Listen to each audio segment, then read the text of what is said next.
Hey, it's Big Wigga Customs. We are going to be wiring the radio for the 1996 Toyota Camry. We didn't do anything, we're not doing anything fancy. We're just a little cheap Walmart head unit, you know, 24, 25 bucks. First car, doesn't need to be anything special.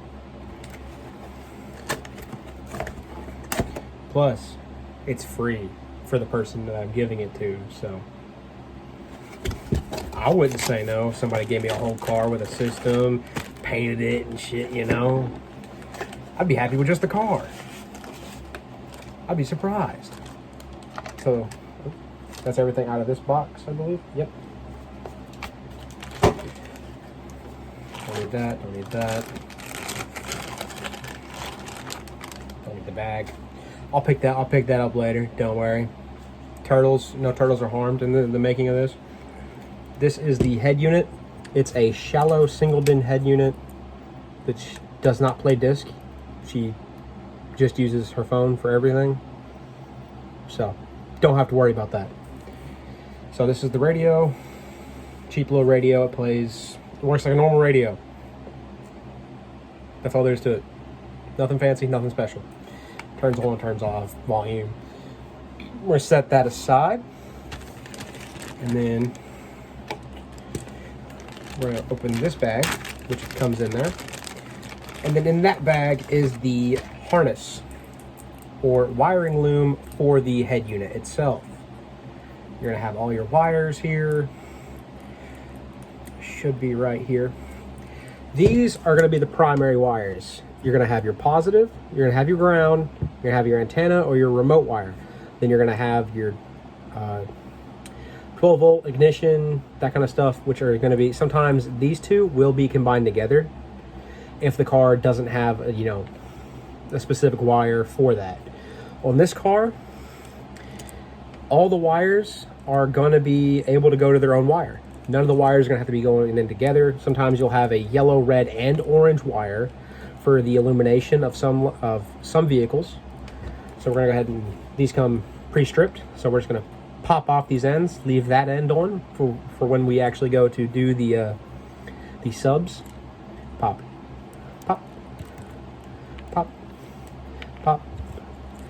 And then these wires. These are going to be the accessory wires, for your speakers.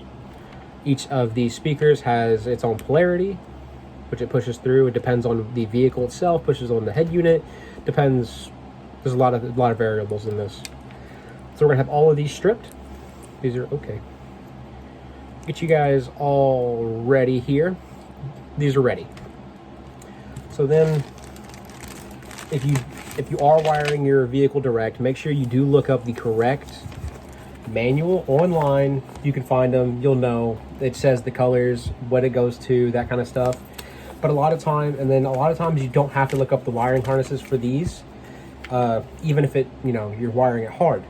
You'll look here on just as soon as you open this packet, it tells you exactly what every wire goes to. So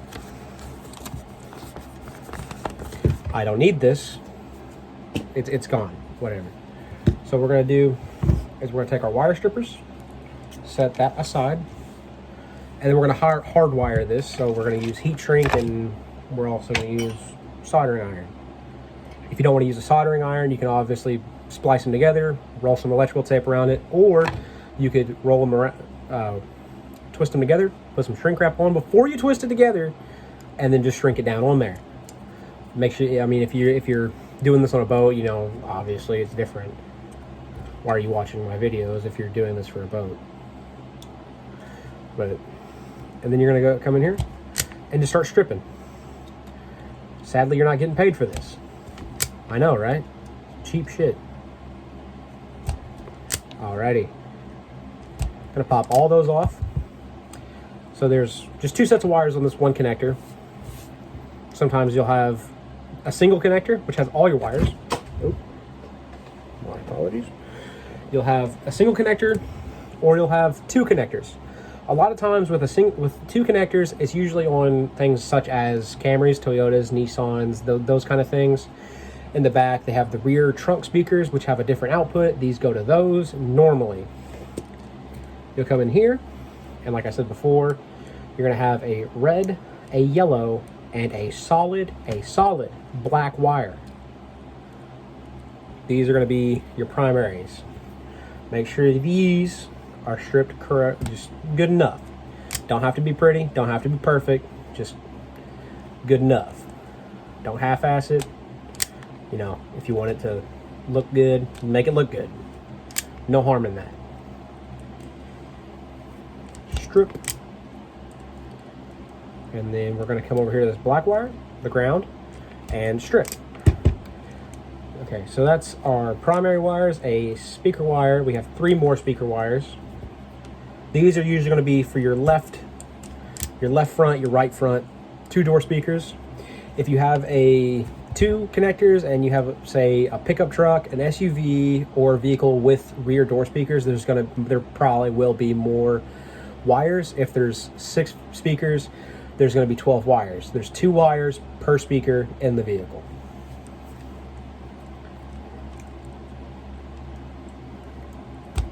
On most of the vehicles I've worked on so far, I haven't seen one that's just a solid wire to it. I don't know yet. Don't quote me on that. So after you get all of these wires stripped, you want to make sure you have, you know, there's not a whole lot there, maybe like half an inch, maybe an inch worth of wire. Not a big amount, not a small amount, you know, a pretty normal amount for what we're doing here. So take these 2, just leave them there. What I like to do is I like to start with the primary wires. So you'll take, this is the harness I'm going to be using. This was in the vehicle previously, so I know it works and everything. This jumper wire is kind of dumb. So we got to find some heat shrink that fits correctly. You can get a little box like this at Walmart. You can get it at Harbor Freight, online, on Amazon, eBay, whatever, you know, floats your boat, tickles your pickle. So I'm just going to take this, grind that down a little bit, open it up, and pop. This stuff you don't have to get marine heat shrink. It can just be normal heat shrink. Solder isn't expensive. The soldering iron is the expensive part. A tube of this is $3. You can get these for as cheap as $5. If you know what you're doing, go as cheap as you want. If you don't, buy something a little, you know, that kind of helps you, tells you what to do, and you don't burn the shit out of yourself. I've never done that. No, it hurts. It hurts really bad. Okay, so we'll go in this box. We'll find some wire. You know, it doesn't need to be huge. It doesn't need to be. Don't make it tiny. Doesn't matter what color it is. If you're picky about the color, so be it. What I'm gonna do is I'm gonna see one of these is smaller. These are about the same size. So I guess we're gonna go with these black ones. You're gonna toss it over the longer wire. If you have a long piece of heat shrink, make sure the wire is twisted like you're twisting a bread tie. Slip. See, this is just a little long, but it pokes out enough to where just the top coat of the wire is showing. That's all you need. Then you'll take this wire. What I like to do, and this might make some people, you know, question their life decisions, but I think I like it. I've always done it. It's always kind of worked. Split them like this, lay them in each other, fold, and then that way, when you twist them together, all the wires get intertwined together properly, and it's just one uniform twist, like that. See, the wires are completely touching. There's multiple contact points. It's not touching at one end. It's not touching at the other end. It's not just hanging free. So now what you're going to want to do is you want to grab your solder. Probably should have opened this beforehand. Probably with the same, you know, most of the stuff. But we're just here. Don't need the packaging. Pick that up later. I prefer whenever they come in tubes like this, you can hold this. You don't have to hold the wire. The wire can get hot sometimes if you're using a higher density solder. Take the soldering iron, pat it out. So you don't need to make it hot. All you need to do is just get a good contact on it.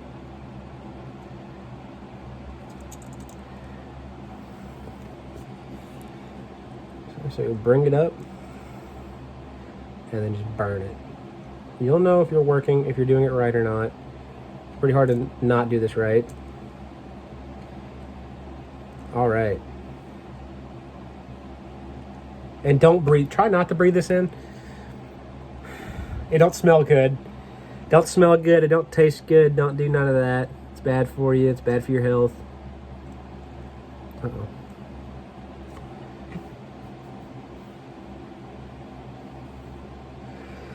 Okay, come off there. There we go. If you need to, make little balls. Take it, you'll put a little ball on here, just like that. See that little ball? And you'll come over the wire. Just paint it onto the wire. Try not to touch the wire after you do this. Obviously, it's gonna be hot as fuck. Or do.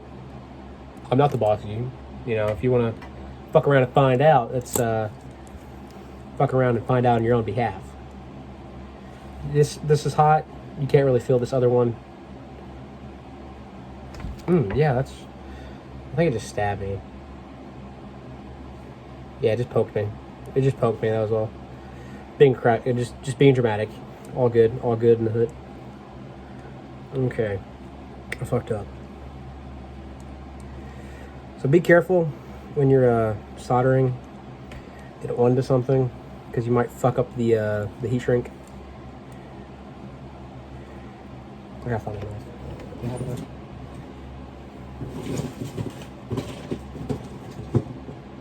This'll do. Now I gotta go in here and pop this off of here. I'll poke a hole in it and rip it.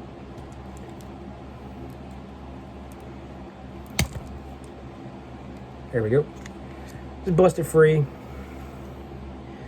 Nothing you probably can't fucking handle, I hope.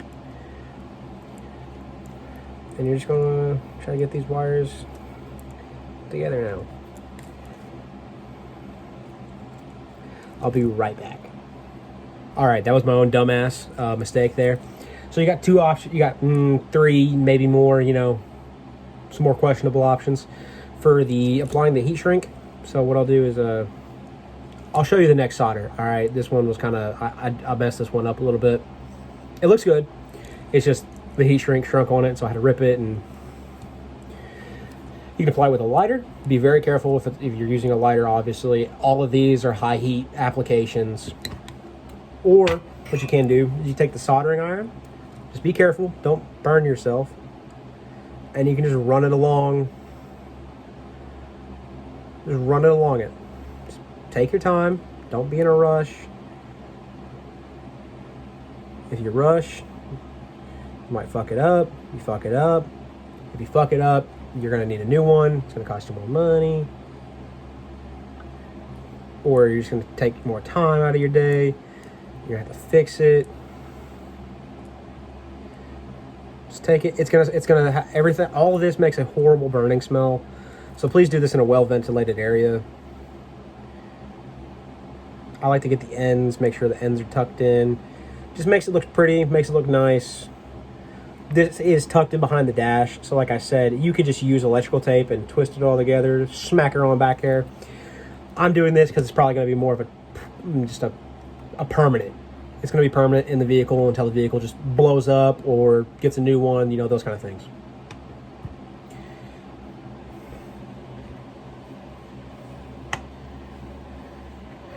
Also, if you buy a soldering iron off the internet, you're usually going to have a sponge. It's going to have a base with a sponge. Try to use that sponge as much as you can. If you're pushing, I don't fucking know, super high heat out of it, you're going to burn through the sponge pretty quick. Don't do that. Try not to do that. Take your time. It's just to cool it down. It's to help to get the solder off of it, stuff like that. If you're doing things that don't involve solder, if you're doing lead solder, kind of just clean it off as you go. They do make other products where you can soak the tips. The tips do come off of those, a lot of the soldering irons, and they can change into different ones. I thought there was a tick or something on me. But we're going to go to the next one. The next one is, so this is the ignition. This is the 12 volt. This is going to be your constant power. This gives the radio power the entire time the car is on, when it's off, and when it's an accessory. This is always going to have some form of power going to it. The yellow wire is the 12 volt ignition, which turn the car on, it turns the radio on. Radio comes, turn the car off, the radio turns off. And don't do that, what I just did. Make sure you grab your heat shrink, slide it down over top of it, all the way to the bottom. Keep it away from the soldering iron, unlike what I did. What I did, it couldn't really be helped. There's not that much wire between these two. So this one, there's plenty. There's plenty of wire between, wrong wire. There's plenty of wire between these two red wires. I'll take them. I'm going to do what I do normally. That's turn these into a T, split them down the middle, kind of make them a little even on either side. You can make both of them a T, or you can make one of them a T. If you make one of them a T, the one wire goes in the middle, like that, and then you just twist the wires together. And this does the exact same thing as making a both T's, except for the both T's, they wrap a little bit easier. This one coats this entire silver wire. They both have a great connection this way. Either way works. If there's a way that you were taught, do that. I'm not a professional. I'm a fat white guy doing stuff as cheap as possible, as good as possible. So what we're going to do is we're going to take our soldering iron, yet again. We're going to do this multiple times. And then we're going to take it, lift it, burn it just a little bit, paint it on, burn some more, paint it on, burn some more. You can just put a bead, flip it. It'll transfer nicely onto that wire. Make a little tip on that wire if you need to. I'm on a mouse pad, so I can just, dump this stuff out if I need to. Make sure you leave enough room to grab more wire. Okay, don't pull out the entire wire. I mean, if you do, it's not a big deal. $3 is a pretty good. It gives you a good amount of solder. Like, you're gonna have plenty to do this unless you're doing like multiple people's stuff. And if you are, and you good on you. Then you'll be able to invest in better tools. All right. That has a bit of a fat bulb on it. Won't come apart. That's how I see it. Either it's structurally weaker or it's structurally stronger. So I don't know if you can see that on camera, if it's going to focus right there.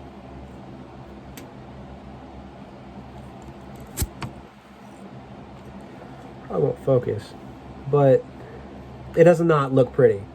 It is structural. It is, it's not coming apart. That's all we're after. We don't want it to come apart. Oh, I keep dropping these connectors. Alrighty, you're gonna take your heat shrink and you're just gonna slide it on over. Like I said, take a lighter if you want to. Use a lighter. Just, back and forth. Back and forth. Keep it moving. If you do the lighter, keep it moving. If you don't keep it moving, it will burn. It doesn't hurt it or nothing. I heard it. It's heat shrink. It's gonna just get tighter and tighter until it can't shrink no more. See, I did burn it a little bit. It's white. It's gonna show. I can just wipe that off. Not a big deal. Good. Perfect. Alrighty. We got a few more wires we got to do. We're going to do our first set of speaker wires. Actually, first off, with the other connector being two sets of wires that we know what they are, go ahead and find that set of wires. So in this case, it's purple and black. Purple and black. And it's also green and black.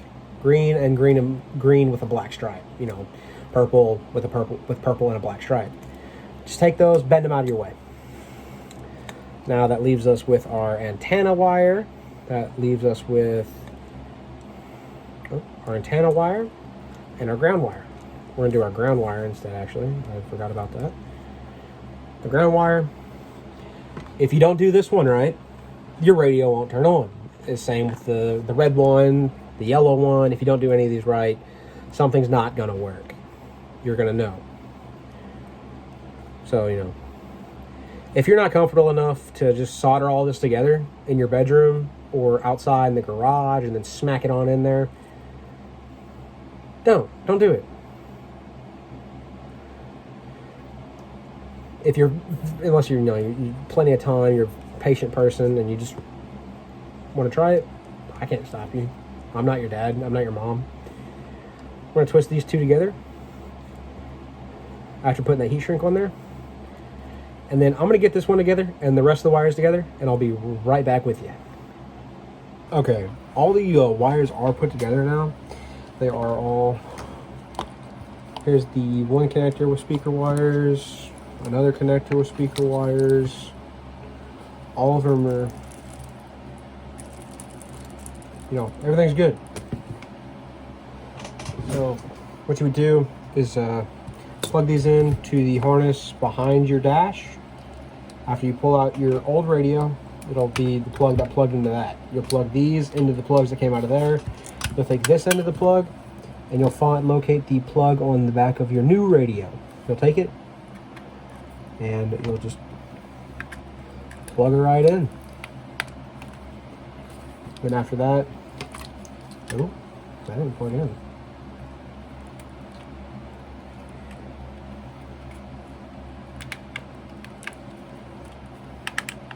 There it goes. You'll hear it click. You'll plug her in, plug her up, put your battery terminals back on, turn your car on, see if the radio comes on. If it comes on, turn your car back off.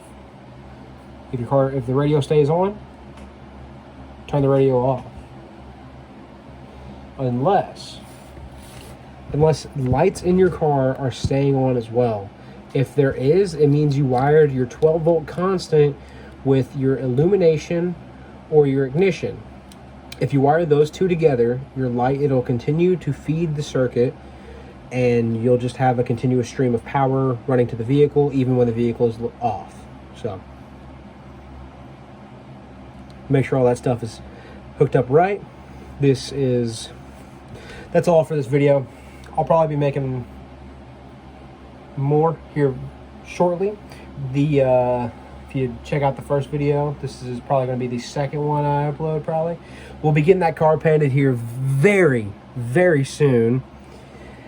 The 1996 Toyota Corolla with 200,000+ miles on it for $400, a $300 parts car. We took that to the scrapyard today. We turned that in, got quite a bit for it. Scrap is a little high today. A little higher than normal. But I'll catch you guys later.